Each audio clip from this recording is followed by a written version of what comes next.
matin, un couple de touristes se promenant dans la ville de Nosa fait une découverte pour le moins inattendue. Une jeune femme est étendue, entièrement habillée, comme si elle dormait. Mais ses blessures révèlent une toute autre histoire. Et dans cette affaire, la police scientifique va devoir innover en matière de preuves.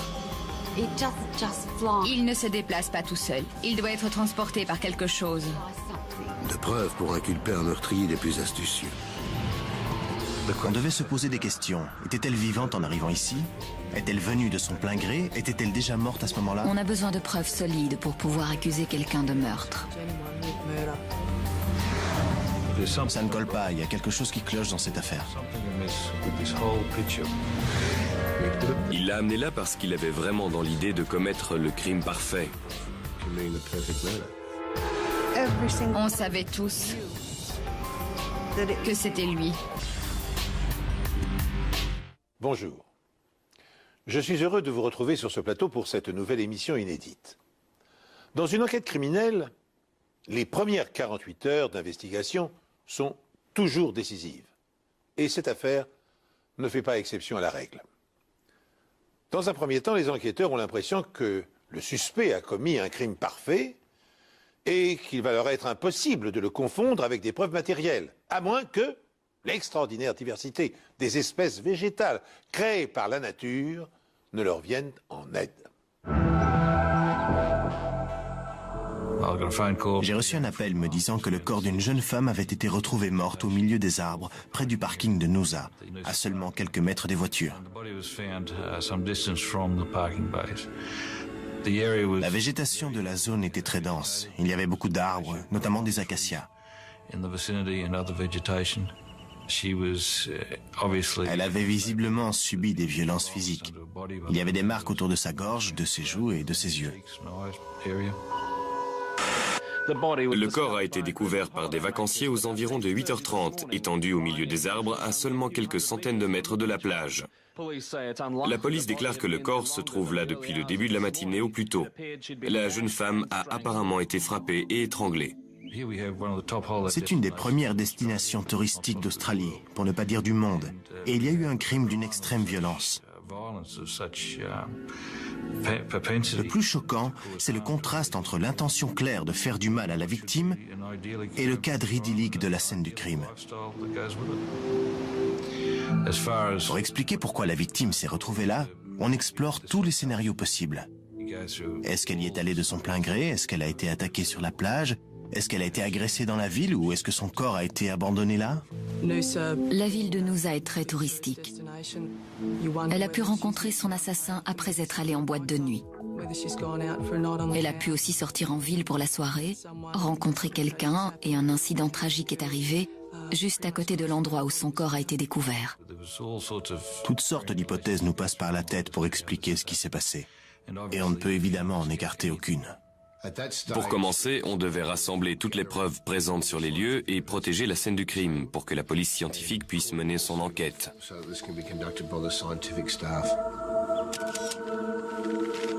On a enveloppé et attaché ses mains dans des sacs pour que le légiste puisse vérifier s'il y avait des résidus sous ses ongles ou sur ses doigts. On a utilisé des bandes adhésives sur le corps et les vêtements pour prélever des fibres ou des cheveux appartenant peut-être à son agresseur. Examiner la scène de crime est une partie essentielle de notre travail. Pneus, empreintes, tout ce qu'on peut trouver. C'est un endroit recouvert de sable et c'est un environnement où relever des empreintes s'avère parfois difficile. Mais étudier la scène de crime est vraiment quelque chose de très important. Les enquêteurs relèvent de nombreuses empreintes de semelles de chaussures le long de la route qui mène à l'endroit isolé où le corps a été découvert. Ils prélèvent également du sable et des feuilles. Si le meurtrier peut être identifié et arrêté, ces éléments permettront de prouver sa présence sur la scène de crime. La priorité était d'identifier la victime. Elle n'avait aucun papier d'identité sur elle, mais elle avait plusieurs tatouages et des piercings aux oreilles. Les prénoms Michael et Corey étaient tatoués sur son corps. ce qui était bien évidemment une pièce précieuse du puzzle pour découvrir qui elle était. On a communiqué aux médias la description de la jeune femme et elle a été diffusée pour que des gens puissent la reconnaître ou essayer de l'identifier. L'enquête s'est heurtée à un obstacle quand la police a découvert que la victime ne portait aucune pièce d'identité. La jeune femme a entre 25 et 30 ans et les cheveux bruns à hauteur des épaules. Elle portait un jean rouge, un haut sombre et elle avait plusieurs tatouages. La jeune femme avait également de nombreux piercings aux 2 oreilles et une bague en argent en forme de S. Toute personne ayant des renseignements est priée de contacter la brigade criminelle ou la police de Noosa. Après ça, des personnes originaires de la ville de Gympie se sont manifestées. Elles avaient reconnu les tatouages et les piercings. Gympie se trouve au nord de Noosa, à 1 heure de voiture. J'étais étonnée qu'elle vienne de Gympie. Je pensais qu'elle était d'ici. Je croyais toujours au scénario de la boîte de nuit. Elle était allée en discothèque et s'était fait tuer après. Donc, avec cette nouvelle information, l'enquête prenait un tournant différent. Qu'allait-il se passer maintenant? Qui était cette fille et qu'allions-nous découvrir sur elle? Après avoir lancé un appel à témoins pour identifier la victime retrouvée à Noosa, la police obtient immédiatement une réponse. Des habitants de Gympie pensaient connaître l'identité de la jeune femme décédée. Elles ont fait une description parfaite des tatouages et ils étaient presque certains que le corps qu'on avait retrouvé était celui de Samantha Bodsworth.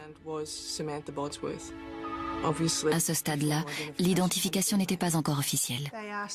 Ils nous ont demandé de venir avec eux à Brisbane pour vérifier si c'était bien notre fille. Mais je pense que d'après la description qu'on avait faite et le corps qu'ils avaient retrouvé, c'était seulement une formalité. Ils savaient très bien que c'était notre fille qui se trouvait à la morgue. Ma tête le savait, mais mon cœur ne voulait pas y croire.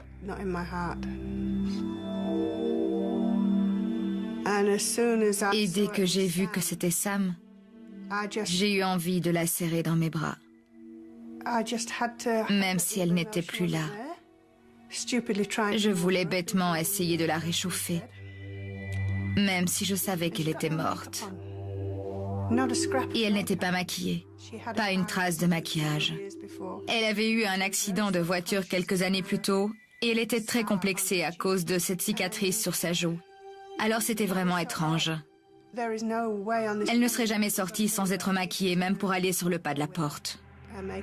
Cet élément, apparemment anodin, prend une importance particulière aux yeux des enquêteurs.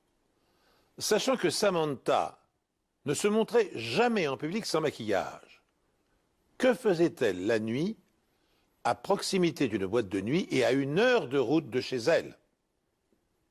A-t-elle quitté son domicile de son plein gré? Ou l'a-t-elle fait sous la contrainte d'un agresseur? Est-ce que son assassin était une rencontre d'un soir? Je ne sais pas, mais ça ne ressemble pas à Samantha. Elle n'aurait pas fait ça. Ce n'était pas son genre. Elle aimait être avec les gens qu'elle connaissait et qu'elle aimait.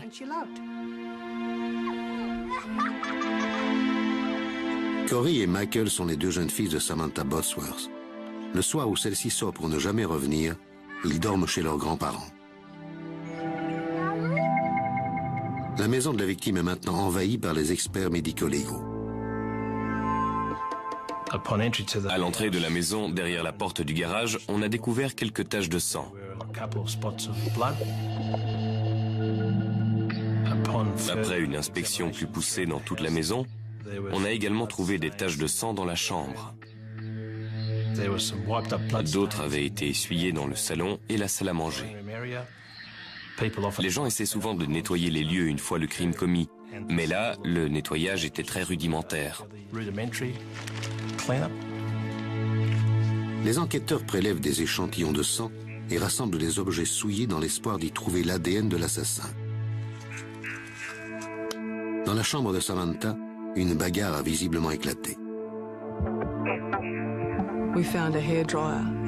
On a trouvé un sèche-cheveux avec des petites taches de sang sur le cordon, ce qui laissait penser qu'il avait peut-être été utilisé pendant l'agression de Samantha, soit pour l'enrouler autour de son cou, soit pour la blesser d'une autre façon.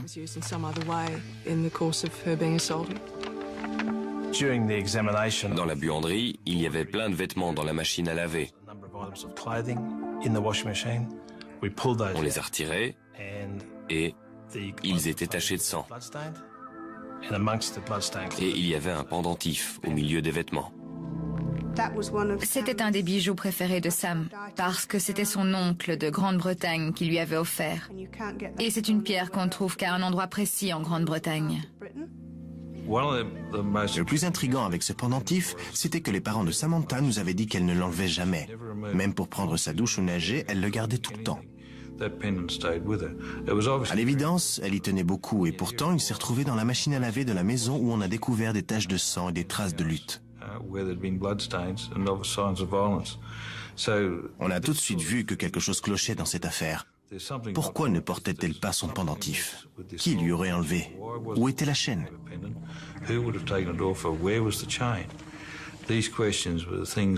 Il était essentiel de répondre à ces questions pour que l'enquête progresse. Bien que l'entrée de la maison de Samantha ne semble pas avoir été forcée, les enquêteurs retrouvent un pan de fenêtre posé dans le jardin. Et sa voiture n'est plus dans son garage. Pourtant, d'après ses parents, elle y est habituellement garée. Le véhicule ne se trouve pas non plus sur le parking de Noosa, où son corps a été retrouvé. On avait comme indice la scène de crime à Noosa, qui était encore primordiale pour l'enquête, une autre scène de crime potentielle avec la maison, et bien sûr, le trajet entre cette maison et Noosa qui était plutôt long. On devait se poser des questions. Était-elle vivante en arrivant ici? Est-elle venue de son plein gré? Était-elle déjà morte à ce moment-là? Tous ces scénarios constituaient autant de pistes à suivre et à explorer pour découvrir la vérité.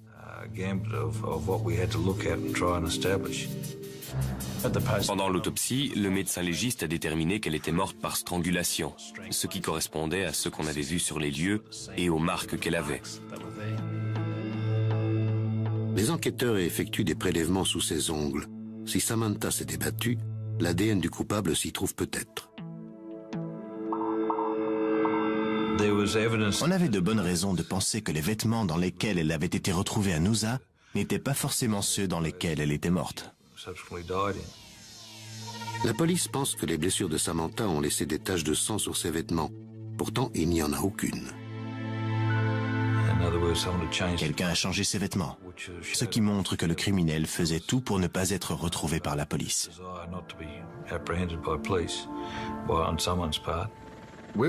On avait le sentiment que Samantha Botsworth avait été tuée chez elle.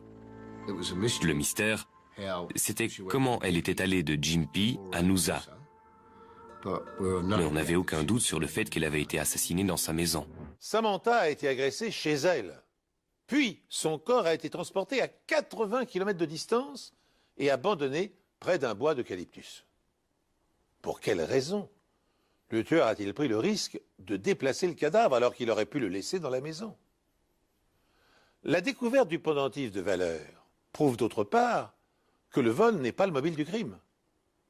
Enfin, le fait que l'assassin ait pris la précaution de changer les vêtements de la victime pour faire disparaître les indices montre qu'il s'agit d'un homme méticuleux qui a prémédité son acte. Tandis que les experts passent la maison de Samantha au peigne fin, son ex-mari, Michael Botsworth, prend spontanément contact avec la police aussitôt après avoir été informé du drame par les médias. Je suis venu voir si c'était bien mon ex. D'accord. Dès que j'ai entendu Michael et Corey, c'est tout ce que j'avais besoin d'entendre. Et vous avez 2 enfants avec elle? Oui, j'ai 2 fils. Ils s'appellent Michael et Corey. Michael Botsworth a été interrogé au commissariat de Gympie. Il est venu de lui-même. Et il pouvait certainement nous aider dans notre enquête. D'une part parce qu'il avait des informations et d'autre part parce qu'il pouvait être considéré comme un suspect. On n'avait aucune preuve et à ce stade de l'enquête, on envisageait toutes les possibilités. Vous connaissiez Samantha depuis combien de temps? On est restés ensemble pendant 11 ans. Vous étiez encore ensemble? Non. Comment ça se passait entre vous? J'ai commencé à boire et on n'arrêtait pas de se disputer tout le temps. Donc elle m'a demandé de partir. Et j'ai déménagé à l'hôtel. Et c'était quand? Il y a 3 ou 4 mois environ. Quand avez-vous vu Samantha pour la dernière fois?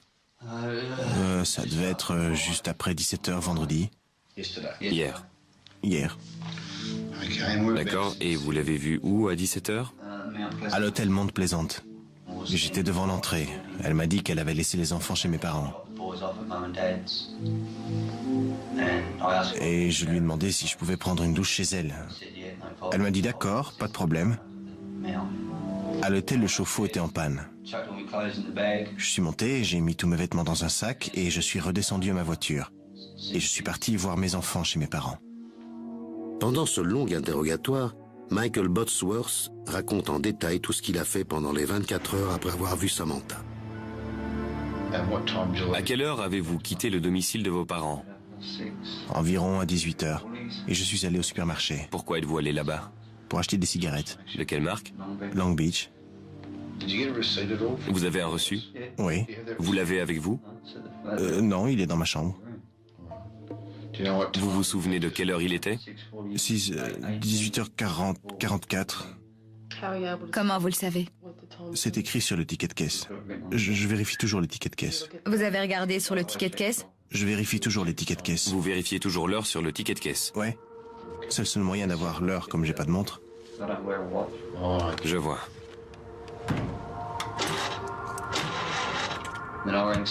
Ensuite, j'ai appelé Sam et je lui ai dit que ma voiture ne voulait pas démarrer. À cause de quoi? La bande de batterie était un peu usée. Donc j'ai appelé Sam et elle a dit qu'elle passerait me prendre. Après, elle m'a rappelé. Elle s'était enfermée dehors. À quel moment? C'était quand elle sortait pour venir me chercher. Elle est sortie prendre sa voiture et elle s'est enfermée dehors parce qu'elle avait laissé les clés à l'intérieur. Je lui ai dit d'essayer de la forcer pour rentrer. Il a dit que c'était la dernière fois qu'il avait vu ou parlé à Samantha et qu'il avait attendu un petit moment avant de commencer à marcher vers chez elle.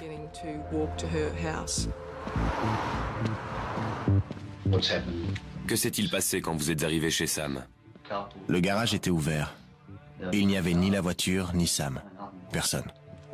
Il y avait de la lumière dans la maison? Non, pas de lumière.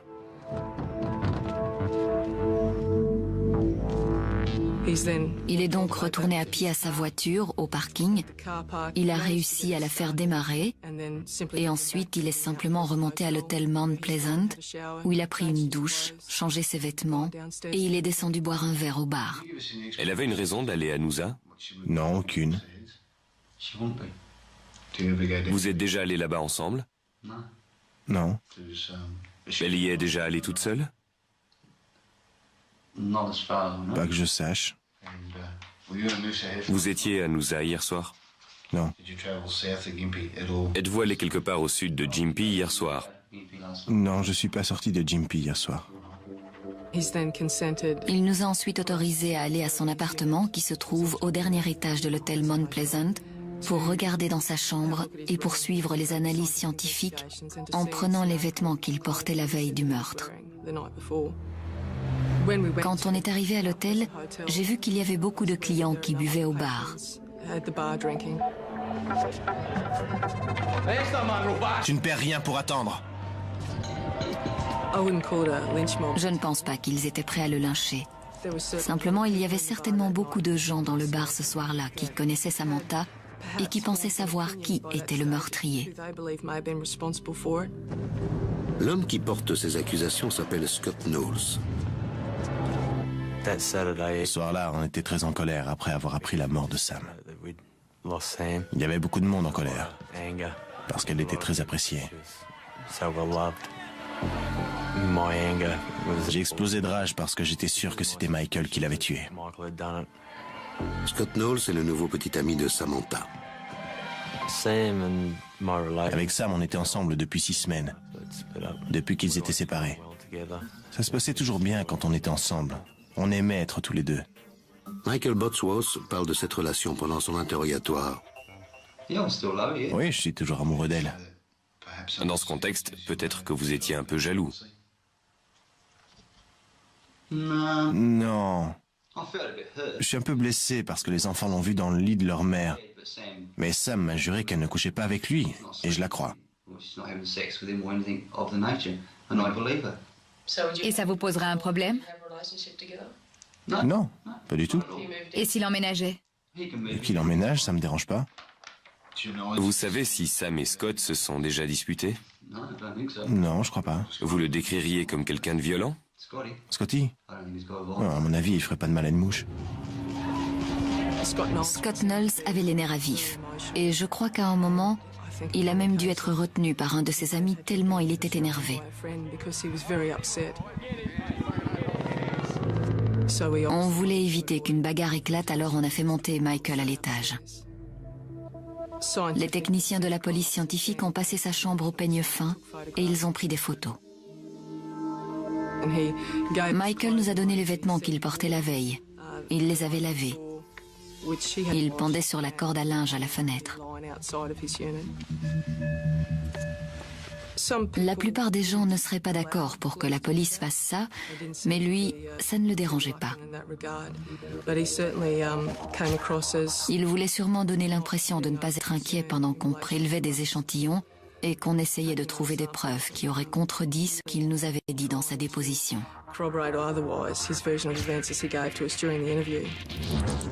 L'attitude agressive de Scott Knowles à l'égard de Bosworth et le fait que ce dernier ait mémorisé à la minute près l'heure inscrite sur le ticket de caisse du magasin intrigue les policiers. L'un de ces deux hommes serait-il le suspect? D'autant qu'en interrogeant Bosworth à nouveau, les enquêteurs découvrent un nouvel indice. Vendredi soir, Samantha Bosworth, 29 ans, a quitté son lieu de travail, un hôtel situé à Gympie, pour rentrer chez elle. Mais elle n'est jamais arrivée pour retrouver son compagnon. Son corps marqué par les coups a été retrouvé près de Noosa par des touristes hier matin. Samantha travaillait à l'hôtel pour subvenir aux besoins de ses deux enfants âgés de 5 et 7 ans. Elle faisait également du bénévolat. Après 24 heures d'enquête, on avait la confirmation qu'il s'agissait bien de Samantha Bosworth. Et on avait deux principaux suspects, à savoir Michael Bosworth et Scott Knowles. Cela dit, Michael Bosworth était en quelque sorte un peu plus malin que Scott Knowles. Vous pouvez nous montrer vos mains? J'ai remarqué tout à l'heure que vous vous êtes coupé là sur le... Oui, je me suis coupé là. Cette coupure semble assez récente. Les marques nous intéressaient parce qu'elles avaient peut-être un lien avec le meurtre de Samantha. Et d'où ça vient? Du travail. Vous vous êtes coupé quand? Vendredi. J'en ai une autre là. Faites voir. Ah oui. On les a prises en photo. On a demandé à M. Bosworth s'il acceptait de faire une prise de sang pour des tests ADN. Il a refusé en disant qu'il ne supportait pas les aiguilles, mais qu'il voulait bien nous donner un peu de salive. Les enquêteurs attendent avec impatience les résultats des échantillons prélevés sous les ongles de Samantha afin de les comparer à l'ADN de son ex-mari. Pendant ce temps, les experts médico-légaux examinent la voiture de la victime qui vient d'être retrouvée sur le parking d'une discothèque de Gympie.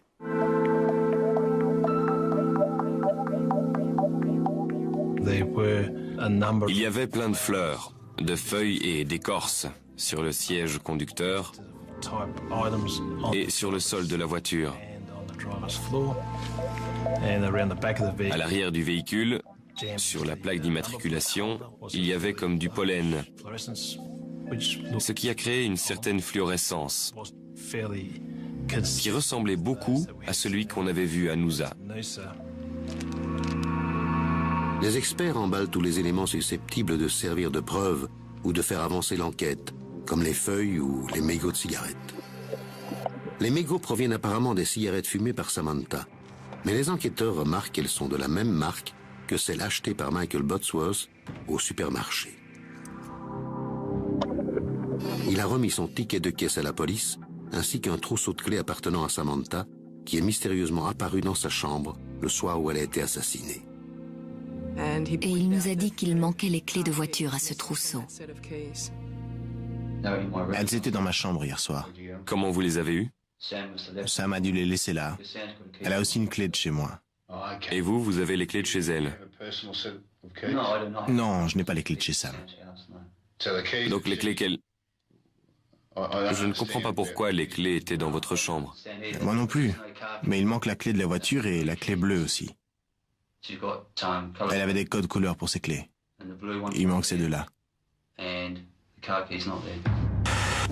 Nous pensons que le meurtrier a conduit la voiture. Une des théories de la police est que la mère des deux jeunes garçons a été enlevée à Gympie et ensuite conduite à Noosa, où elle a brutalement été assassinée. Toute personne ayant aperçu une Corolla blanche immatriculée 299 CQO est priée de contacter la police. Ce soir, les enquêteurs installeront ici une antenne de police pour rappeler ce qui s'est passé, en espérant que quelqu'un se souvienne d'avoir vu Samantha, sa voiture ou son meurtrier. À la suite de ça, M. Higgins, un conducteur de poids lourd de la région, s'est manifesté.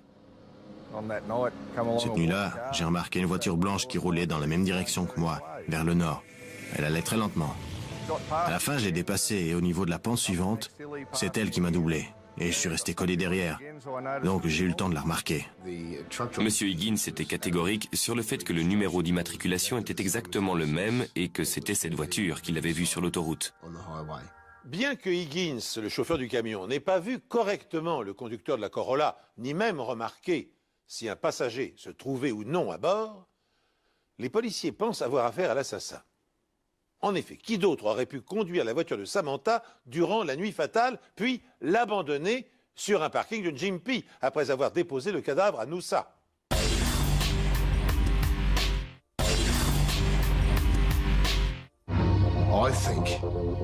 Je pense que M. Bodsworth l'a amené là parce qu'il avait vraiment dans l'idée de commettre le crime parfait. On voulait interroger le plus de personnes possible pour qu'elles nous aident à confirmer ou réfuter la version de Michael. Je descendais les escaliers de l'hôtel Mount Pleasant et en bas j'ai vu Sam et Michael qui parlaient assez fort.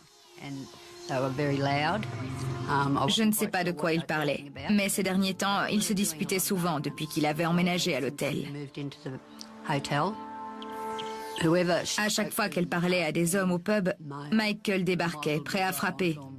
Et parfois, il leur attrapait le bras, des choses comme ça. Ils se disputaient assez souvent. Alors que Pauline confirme la version de Michael concernant le problème d'eau chaude à l'hôtel, elle apporte une information capitale sur ce qu'il a fait le samedi.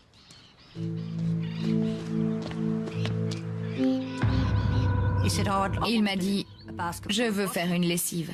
Il ne faisait jamais la lessive puisque c'est Sam qui la faisait pour lui. Elle venait chez moi, elle nettoyait ma chambre et elle emmenait mes vêtements à laver. Ou bien, elle me demandait de les lui apporter. Et ce n'est pas le plus étrange. D'habitude, quand il a les enfants, il les emmène en balade, se promener. Mais ce jour-là, il est resté à l'hôtel toute la journée, à se demander où était Sam. Et ce n'est pas tout. M. Bodsworth s'est renseigné auprès des gens de l'hôtel au sujet de l'heure qui était indiquée sur son ticket de caisse. Il voulait être sûr de l'heure. Vous vous souvenez de l'heure à laquelle vous les avez achetés? Si, c'est 18h44. Vous vérifiez toujours l'heure sur le ticket de caisse? Oui. C'est le seul moyen d'avoir l'heure, comme je n'ai pas de montre. Je vois. Je me suis dit que c'était très étrange qu'ils disent qu'il avait un ticket de caisse pour ses cigarettes. En général, on ne va pas voir les gens pour leur dire qu'on s'est acheté des cigarettes et l'heure à laquelle on l'a fait. De plus en plus d'éléments suspects s'accumulent. Le ticket de caisse, la lessive, la voiture en panne, l'aller-retour chez Samantha. Mais la police ne dispose d'aucune preuve pour contredire la version de Michael Bodsworth. Il avait un alibi en béton. Ça nous a conduit à plusieurs hypothèses. Soit il était très sûr de lui, soit il était innocent, soit il essayait de se disculper pour ne plus figurer sur la liste des suspects.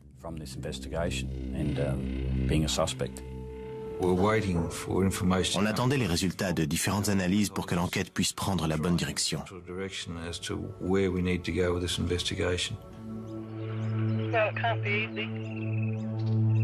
Pendant ce temps, les enquêteurs se tournent vers une voyante.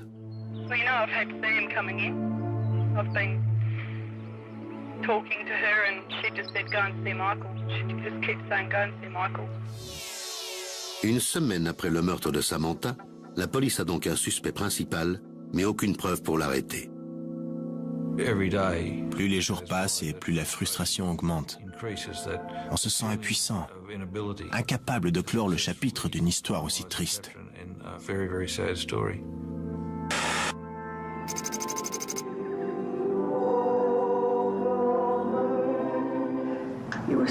Tu étais si joyeuse. Et maintenant, tu nous as quittés d'une manière si tragique.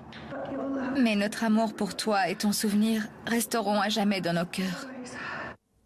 La douleur se lit dans les paroles de cette mère dont les larmes coulent à la mémoire de sa fille, Samantha Botsworth. Une centaine de personnes a passé la porte de la chapelle pour lui rendre un dernier hommage. Ils ont fait le serment de ne jamais oublier Samantha et d'être sûrs que son esprit continue à vivre pour les 2 enfants qu'elle laisse derrière elle. Le fait que personne n'ait été arrêté était très frustrant, surtout pour les parents de Sam. Ils ne pouvaient pas faire leur deuil. Michael était toujours en liberté. Malheureusement, la police n'avait aucune preuve pour l'arrêter sur le champ. On ne pouvait pas soulager la douleur de la famille Hall, ni leur dire oui, nous avons réussi à trouver le coupable, parce qu'on n'avait aucune preuve. Quelques personnes sont venues nous aider dans l'enquête, notamment Patricia Kelly, qui connaissait Samantha et Michael. Elle lit les cartes et elle pensait avoir une sorte de lien avec Michael parce qu'elle lui avait déjà tiré les cartes. Elle était sûre que si c'était le coupable, il y avait une chance qu'il le lui dise.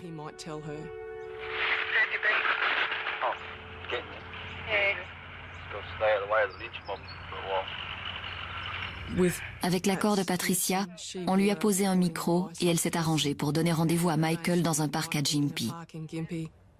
Elle voulait essayer d'obtenir des informations qui contrediraient la version qu'il avait donnée à la police et voir s'il avouerait avoir tué Samantha.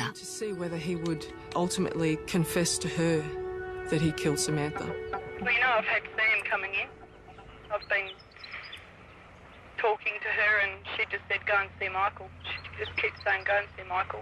And I put the cards out and they weren't good. And it didn't look good for you. So whether it's nothing's been looking fucking good for me. So I know.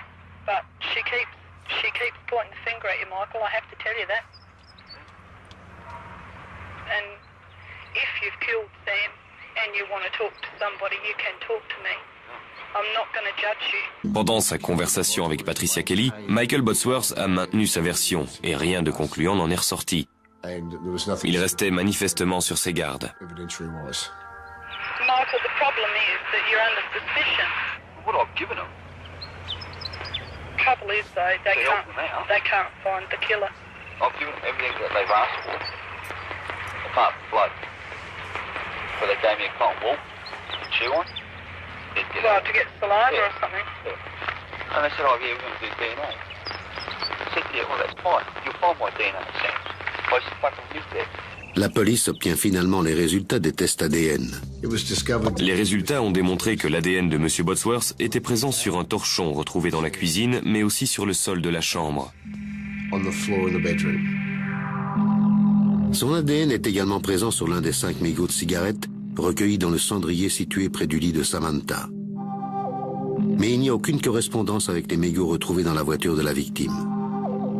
Quant au rapport d'autopsie, il est plutôt de bon augure pour les enquêteurs. L'ADN prélevé sous les ongles de Samantha était celui de Michael Botsworth. C'était évidemment un grand progrès dans l'enquête.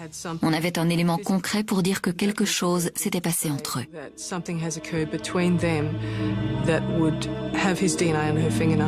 Michael Botsworth a fourni à la voyante des explications plausibles. Il a effectivement vécu dans la maison occupée par Samantha et il y est retourné durant les jours qui ont précédé sa mort. Il n'est donc pas étonnant que des échantillons de son empreinte génétique soient présents sur des objets. Des disputes fréquentes et souvent violentes peuvent expliquer aussi les traces de son ADN retrouvée sous les ongles de son ex-femme. Mais pour qu'un dossier d'accusation puisse être présenté devant un juge, les policiers doivent prouver que Bosworth était également présent sur la scène de crime. Il était probable que le lien que l'on espérait trouver entre le véhicule, les vêtements et le lieu du crime était le pollen. Le pollen n'a encore jamais été utilisé comme preuve scientifique en Australie dans le cadre d'une affaire de meurtre. De plus, il a été utilisé seulement 9 fois dans d'autres pays. La tâche s'annonce ardue pour les enquêteurs. On a besoin de preuves solides pour pouvoir accuser quelqu'un de meurtre. On voulait être sûr d'avoir exploré toutes les pistes et d'avoir toutes les cartes en main pour prendre une décision, qu'on ait ou non réuni suffisamment de preuves pour inculper Michael Bosworth. Cela fait maintenant 3 mois que Samantha Bosworth a été assassinée.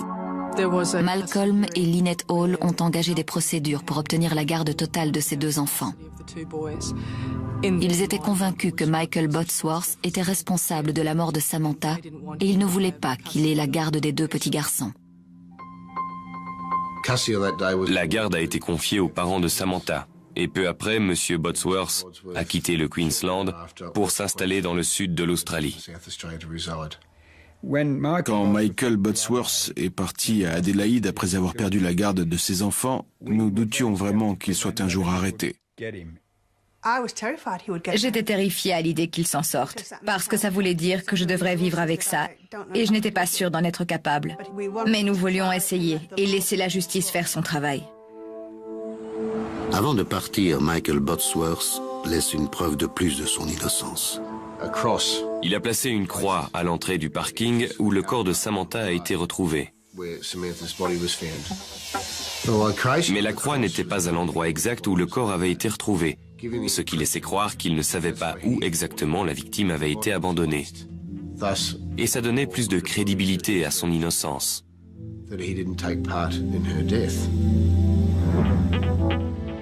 Le corps de Samantha Bosworth a été retrouvé au milieu d'acacias fleuris. Les enquêteurs ont prélevé des échantillons et du pollen a été retrouvé à l'intérieur et à l'extérieur de sa voiture.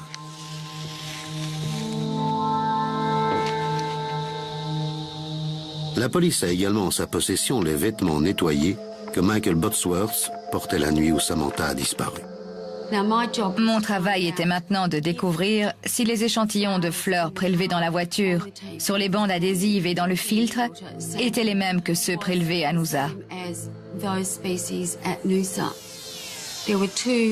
Il y avait 2 arbres en fleurs quand le corps de Samantha a été découvert. Et l'un d'entre eux était vraiment très fleuri. C'est une espèce d'acacia bien particulière.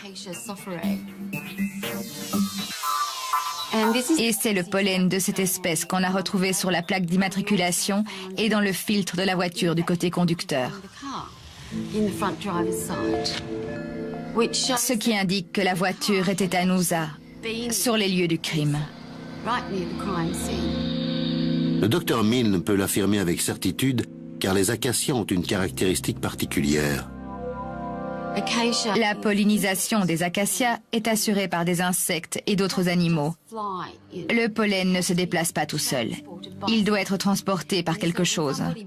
Donc si quelqu'un se frotte contre la fleur et qu'il monte dans sa voiture, le pollen passe des vêtements au siège et aux chaussures. Les enquêteurs ont retrouvé du pollen sur le siège et sur le sol, côté conducteur, de la voiture de Samantha. La police aborde le sujet pendant l'interrogatoire de Michael Bosworth. Vous êtes déjà monté dans la voiture de Sam? Oui, C'était quand la dernière fois? il y a environ 1 semaine. Où étiez-vous assis dans la voiture? Côté passager. Avant ou arrière? À l'avant. Vous êtes déjà monté côté conducteur dans cette voiture? Non. Si Michael Bosworth était le coupable, on s'attendait à trouver le pollen de l'acacia sur ses vêtements. On aurait alors eu la preuve qu'il se trouvait dans la voiture. Mais il avait lavé ses vêtements après le meurtre et avant que la police ne les emporte. Donc au lieu de trouver des milliers de grains de pollen d'acacia, les enquêteurs en ont seulement relevé quelques-uns. Lynn Milne est palynologue, c'est-à-dire qu'elle étudie les microfossiles tels que les algues ou les pollens. Enseignante à l'université, elle estime que 4 éléments des microfossiles sont déterminants dans les affaires criminelles. Leur taille microscopique, leur abondance dans la nature, leur résistance à la dégradation et enfin leur diversité. Extrêmement variés, ils permettent de déterminer avec précision le lieu de leur provenance. Dans le cadre de cette enquête, Lynn Milne collaborait pour la première fois avec la police et elle était bien consciente du rôle déterminant qu'elle allait jouer. En débarrassant à l'acide les échantillons des sédiments, la palynologue parvient à isoler quelques grains de pollen d'acacia sur les vêtements rugueux que portait Michael Bosworth la nuit du crime. Et un seul lavage de la chemise n'avait pas suffi à éliminer ces preuves microscopiques. Mais avant d'arrêter le suspect, les enquêteurs veulent procéder à une ultime vérification.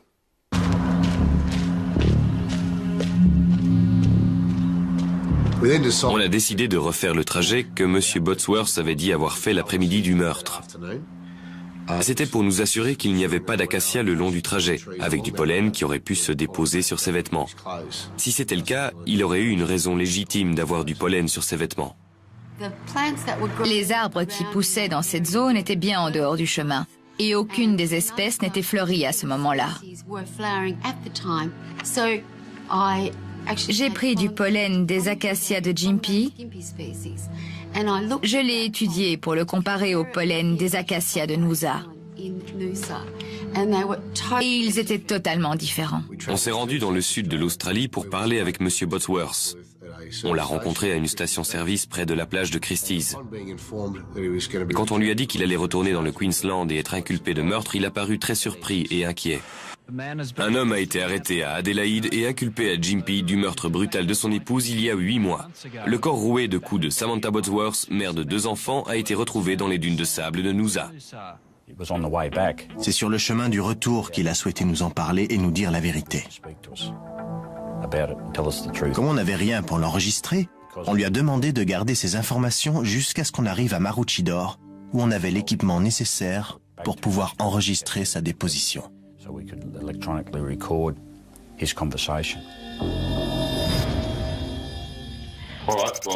Vous nous avez dit tout à l'heure que vous aviez quelque chose à nous dire?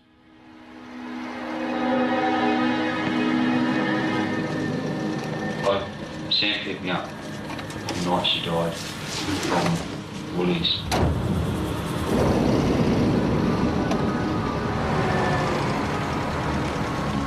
When we got back to her place, because I was going to have a shower in there.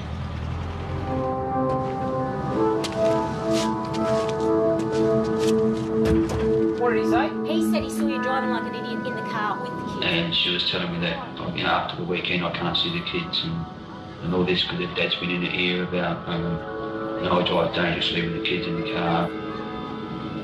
And the kids, they meant everything to me. And then she said I couldn't see them. So I just sort of lost it. What do you mean you lost it? Well, I ended up strangling her somehow. I can't remember much about it. Monsieur Bosworth a ajouté qu'après avoir compris qu'elle était morte, il a paniqué et il a décidé de ne pas appeler la police. Il a préféré la cacher. Ensuite, il lui a enlevé ses vêtements et lui a mis ceux qu'elle portait quand les touristes l'ont découverte. There was marks on the top. On the white top, there was some marks there. She wouldn't go out like that. So I changed it. I thought she was going me out. Okay, all right. No, she doesn't wear the clothes when she goes out, so I changed it.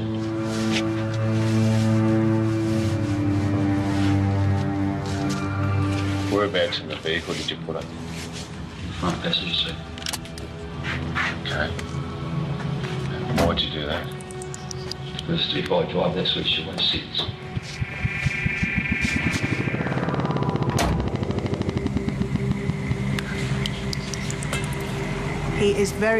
C'est quelqu'un de très fort mentalement. Et je ne crois pas une minute qu'il ait eu la moindre hésitation. Il savait parfaitement ce qu'il faisait. Il avait tout planifié.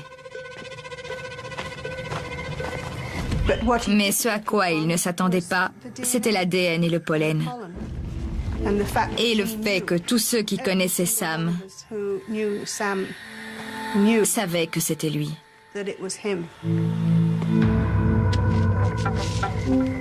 Drove her car back to Higby, parked her car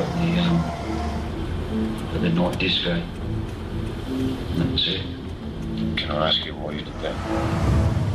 Nah, as if she'd went out for the night or something, you know. Quand le corps de Samantha Botsworth a été retrouvé dans les dunes de Noosa, la famille de la victime a suspecté son ex-mari Michael James Botsworth. 7 mois plus tard, les expertises médico-légales ont prouvé sa culpabilité et le mécanicien de 36 ans a été inculpé de meurtre. Malgré ses aveux à la police, Michael Botsworth a plaidé non coupable. De toute façon, quand vous risquez l'emprisonnement à vie, vous n'avez plus rien à perdre. Alors pourquoi ne pas plaider non coupable ? Au bout du compte, le jury a vu clair dans le jeu de Michael et il a tenu compte des preuves rassemblées par la police. L'analyse du pollen qui prouve qu'il était sur les lieux du crime, l'ADN, le sang trouvé dans la maison et ses aveux. Les jurés ont décidé de le condamner pour meurtre avec une peine d'emprisonnement à perpétuité. Malheureusement, la prison à vie, ça ne compense pas. Il a pris la vie de quelqu'un et lui, il est toujours là. Un jour, il pourrait sortir et vivre libre de nouveau. Samantha, non. Michael Botsworth pourrait bénéficier de la liberté conditionnelle en 2010. Je sais que Michael Botsworth croyait avoir commis le crime parfait. Mais la science est constamment en progrès et il y a toujours de nouveaux développements dans le domaine médico-légal. Est-ce qu'il était intelligent, rusé, sournois? Je sais pas. Tout ce que je sais, c'est qu'il a été puni comme il le devait pour le crime qu'il a commis. En ayant la certitude d'avoir commis le crime parfait, Michael Botsworth a espéré pendant des mois pouvoir échapper à la justice. C'était compté sans la perspicacité de Lynn Milne, la palynologue. En comparant quelques minuscules grains de pollen recueillis sur la chemise du suspect après un lavage, elle est en effet parvenue à établir qu'il provenait de la scène de crime. Après ce succès, la spécialiste a continué à travailler pour la police. Elle s'est notamment illustrée en permettant l'arrestation d'un violeur alors que l'enquête piétinait depuis 5 ans. La police lui a fourni un sac plastique contenant une paire de chaussures oubliée dans un bureau depuis 3 ans. Milne a confondu le coupable à partir d'un brin d'herbe microscopique relevé sur les chaussures. C'est sur cette note optimiste que se termine cette émission. Merci de l'avoir suivi en ma compagnie. Je vous donne rendez-vous à bientôt sur cette antenne pour une nouvelle enquête impossible.